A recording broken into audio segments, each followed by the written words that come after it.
ഇന്നലെ നമ്മൾ കാസർഗോഡിന്റെ വിഷ്വൽസ് ഒക്കെ കണ്ടപ്പോഴേ ഭയങ്കര ആഗ്രഹം പോണം. സ്ഥലമല്ലേ നമ്മൾ ഈ സാധാരണ ആലപ്പുഴയിൽ അല്ലെങ്കിൽ കൊച്ചിയിൽ നോക്കിയിട്ടാണ് പറയുക എന്തൊരു പുഴകൾ, എന്തൊരു കായൽ സൗന്ദര്യം.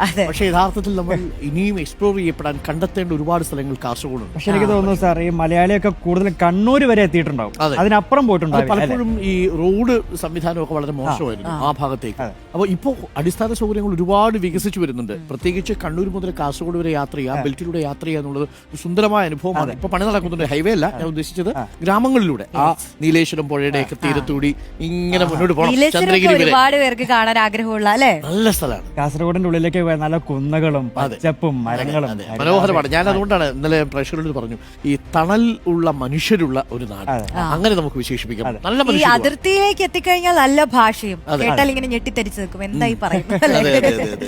സുന്ദരമായ ഒരു സ്ഥലമാണ്. അപ്പൊ ഒരിക്കലെങ്കിലും നമ്മൾ എക്സ്പ്ലോർ ചെയ്യേണ്ടിയിരിക്കുന്ന, നിർബന്ധമായും നിങ്ങളുടെ ടൂറിസ്റ്റ് ലിസ്റ്റിൽ ഇടം പിടിക്കേണ്ട ഒരു